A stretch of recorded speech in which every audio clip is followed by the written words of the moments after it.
Aloha kako. I'm Dr. Franco Aquaro here at Kipuko Keola. I'm one of the 2 clinical psychologists, and we help out the Ururau Kahi project by giving support to the different participants around stresses, maybe how to build a little bit more motivation at times, how to get support from friends and family. And that last part is actually what I wanted to talk about today. Malia and I were talking about sometimes when you start your health journey, you don't get all the fabulous support you want from people around you, such as maybe coworkers or family members, friends, your partner. And so what do you do with that when that comes around to you, right? So hopefully you're off on the journey, you've passed the first quarter and doing well, but I thought it'd be a good time to maybe give you a few tips on what to do if you're not getting all the support you want. So the first thing I wanted to share is what ways that might look like when you're not getting support.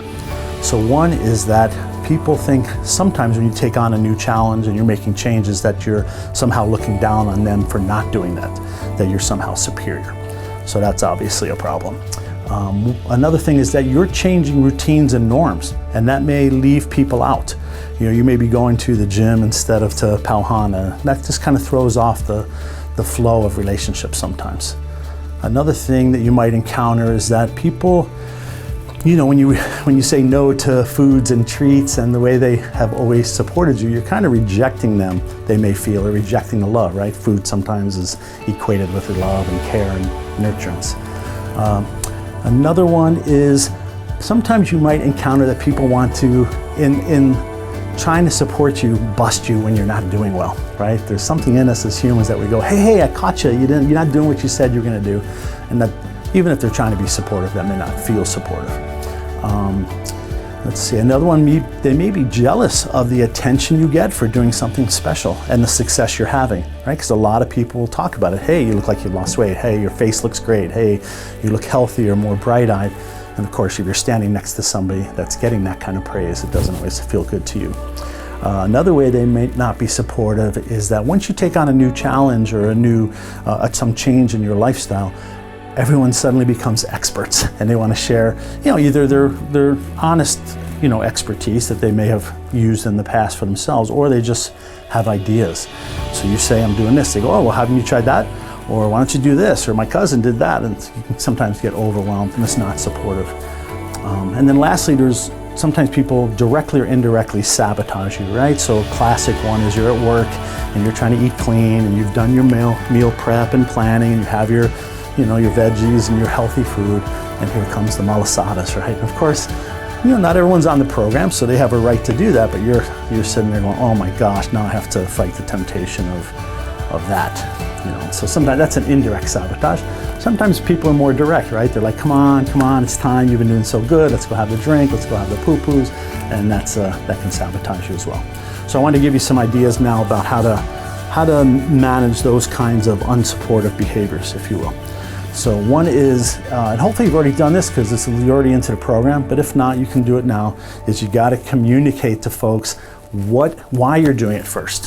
Why is it important to you? Why is it maybe critical to your health? You know, you can share to the degree you're comfortable, like, hey, my doctor really thinks now's the time, or if I don't, I might have some bad outcomes, or, you know, I've lost people in my life and now's the time I want to get it right.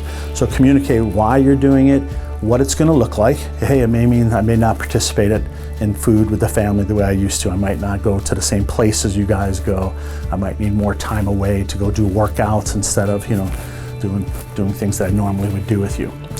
Another way to manage it is to answer concerns. One concern people have is that your support group is, how's this going to affect me?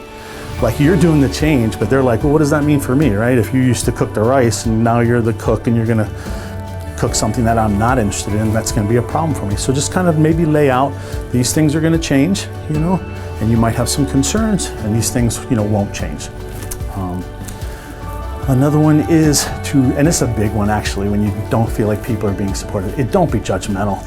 There is a natural kind of response to encourage people to get on the train that you're on, and to kind of go, you know, to maybe point out to them when they're not doing as well, and that's certainly not going to cultivate better support for yourself. So restrain preaching is, you know, when you take on a new project, you get enthusiastic, and that's great, and you want to tell people, and that's great. But it can also feel like you're, you know, not being accepting And you know, you chose the time that was right for you, and other people have to choose when it's right for them. Another way to kind of change unsupport to more supportive is to invite them to help you in specific ways. Instead of saying, hey, I really need your support, you know, it's helpful to say, hey, instead of going to Pauhana, can we use that time because I want to connect with you still for a walk? You know, kind of a replacement behavior that may work. So invite them in to help you in certain ways, and then also say, you know what, these 2 or 3 ways would not be supportive, you know, so, and you can kind of list those for people. And one of the last things, or 2 things, one is to, you know, you have to plan your own workarounds, right? What you're gonna do when you run into situations that are not set up for your health program.